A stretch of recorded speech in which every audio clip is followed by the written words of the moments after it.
It's currently 23 degrees here in Michigan. It's winter, it's snowing, and we're gonna see how this Vanpowers Grand Teton holds up against the snow and against the cold. Let's do it. So at the start of this ride, I'm at 90% battery life. Give it a go.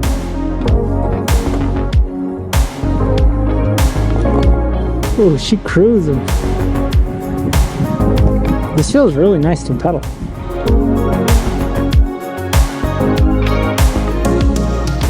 So the first place I headed on the e-bike was out to our private drive, which is gravel, and it was completely snowed over, so it was still kind of slick, but I was really surprised at how easy it was to ride the bike out there. I wasn't really slipping and sliding around as much as I thought I would be. There were a few slippery spots, and I noticed that when I was turning, that was the most uncomfortable I felt, like I was gonna lose my balance. And I had to take a little bit wider of turns just to be a little bit more cautious. If I took a sharp turn, then I could feel like the e-bike would slide out from me. But I felt like the more I was riding, the more comfortable I was out there. And even when I went into the deep snow, I didn't have a problem at all. There was no issues riding in the deep snow or whether I was riding on the packed snow from the tire tracks of cars going up and down our drive. So I felt like either condition was fine to ride on. The one thing that was a little bit tricky is going from the deep snow to the packed snow to the deep snow, like when you're crossing the ruts. I felt a little bit uneasy doing that a few times, and I felt like I could lose my balance or slide out just because the ruts would kind of pull me a little bit. So that is one thing, is going from deep snow to packed snow. That transition was a little bit tricky for me, but I was still able to ride the bike and not fall over out there. Another thing I noticed when I was riding out there is I was able to maintain a pretty decent speed. I found myself averaging around 10 to 11 miles an hour consistently. I could choose to go slower if I wanted to, and I could even push myself to go a little bit faster, but 10 to 11 miles an hour felt the most comfortable to me. And this was actually the most comfortable in the second pedal assist level, which is sport mode.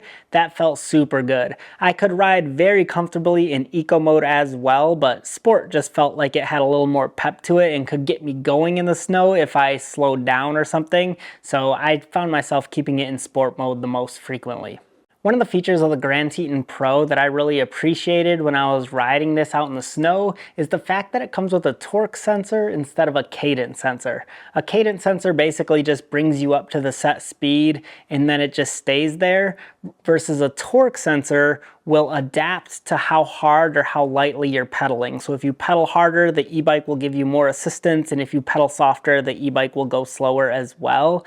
And then whatever pedal assist level you're in is how much extra energy it gives you. So I found that to be way more of a natural feeling ride when I was out in the snow, versus a cadence sensor I feel like would be way too jerky, and it doesn't really give you that flexibility or control that I was looking for. So the fact that this had a torque sensor, I felt like it made all the difference when I was pedaling out in the snow. So if you're going to be riding in the snow, I would actually highly recommend getting a torque sensor instead of a cadence sensor.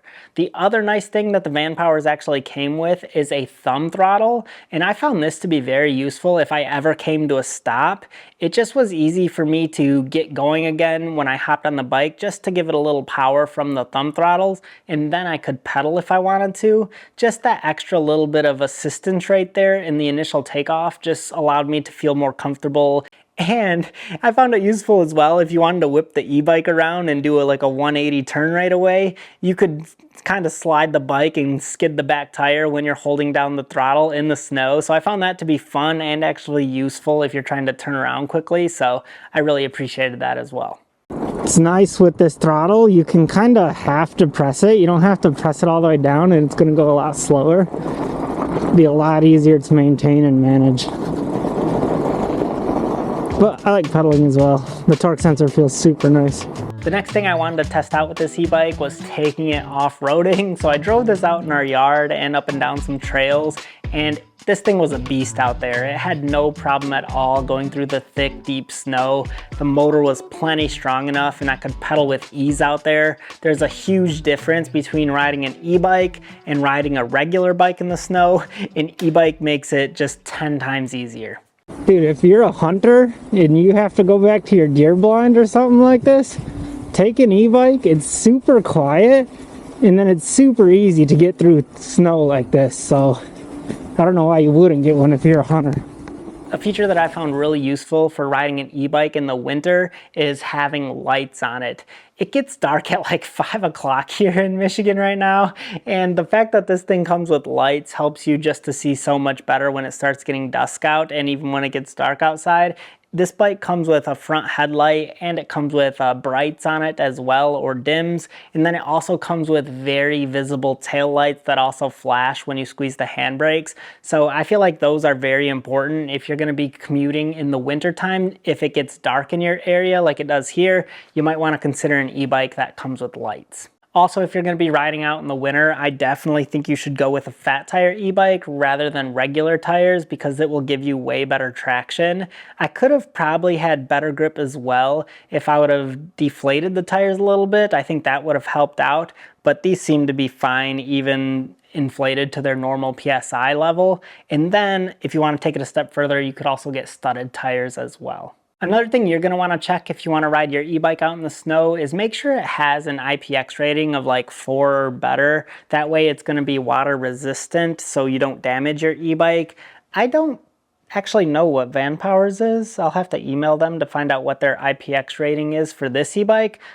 But I took it out there anyways, and it seemed to do fine out there. I never felt like anything was gonna get damaged out there. All the ports on this thing are very securely covered, so I felt comfortable taking it out there, but I definitely wanna see what it is. So you might wanna make sure your e-bike is water resistant as well, that way you don't damage it. And even if your e-bike has a good IPX rating, I'd still recommend wiping it down after you ride it in the snow. That way the water doesn't corrode or rust any of the parts on here. Something else I noticed when I was riding this outside is it's freezing out there when you go at faster speeds. So I definitely recommend getting some nice gloves. I know a lot of people recommend those like winter motorcycle gloves. That way you can still have the dexterity in your fingers to move around and control it. But you definitely want something that's warm because it gets cold out there when you're driving pretty quick. Another thing I'm sure you're all aware of is your battery life will be worse if you ride it out in cold temperatures versus a warm climate. So I typically keep my battery inside the house until I'm ready to go ride, and then I'll put it in the bike and go. And I feel like that'll just get me a little bit longer range. But I rode this thing outside for a long time yesterday, and I just kept it outside. And I felt like the battery held up great. I hardly noticed it dropping that significantly. It felt like a normal ride to me, like if I were to ride a bike in the summertime. So I felt like this battery did a great job out there. There is one thing to be mindful of, and that is you shouldn't charge your battery if it's below freezing outside. So if it's below 32 degrees Fahrenheit, you shouldn't charge your battery. You should bring it in the house and let it warm up and then charge it. So be mindful of that. So overall, I was actually really surprised at how easy it is to ride an e-bike out in the snow and out in the cold weather. I really didn't struggle that much going around. It was honestly a lot of fun when I took this out there. And I think this Vanpowers Grand Teton Pro is an awesome e-bike if you're looking to ride in the winter. I feel like the tires are great. It has nice metal fenders on this thing to keep the snow from getting all over your bike. It has a throttle, it has a torque sensor. Pedaling it is very easy. Comes with a trigger shifter. Comes with the lights that I mentioned earlier. So I feel like this thing has a lot of great qualities about it to make it suitable for riding in the winter, or if you just want to ride it out in the summer as well. This thing's a tank. So check it out if you want to. I'll put a link in the description below. And hopefully this gave you an idea of what it's like riding out in the winter. So thanks for watching. Have a good day.